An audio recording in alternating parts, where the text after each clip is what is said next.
آزاد کی رگ سخت ہے مانند رگ سنگ، محکوم کی رگ نرم ہے مانند رگ تاک۔ اقبال کہتے ہیں کہ آزاد انسان کی رگ یعنی اس کی طبیعت، اس کا کردار اور اس کا عزم پتھر کی رگ کی طرح سخت اور مضبوط ہوتا ہے۔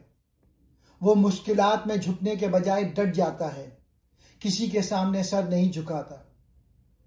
اس کے برعکس محکوم انسان کی رگ انگور کی بیل کی طرح نرم اور کمزور ہوتی ہے۔ وہ سہارا ڈھونڈتا ہے، اپنی خودی اور خودداری کھو دیتا ہے۔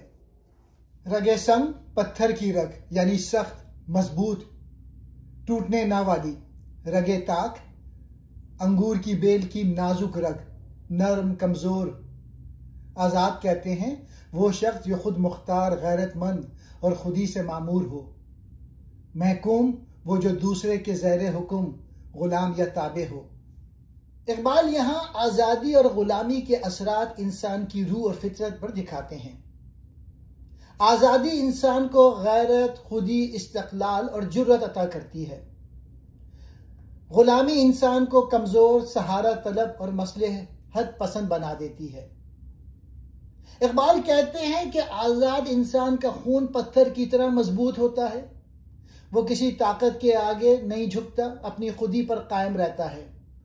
مگر غلام انسان کی رگیں انگور کی بیل کی مانند کمزور ہوتی ہیں، جو ہر دیوار سے لپٹ کر جینے کی کوشش کرتی ہیں۔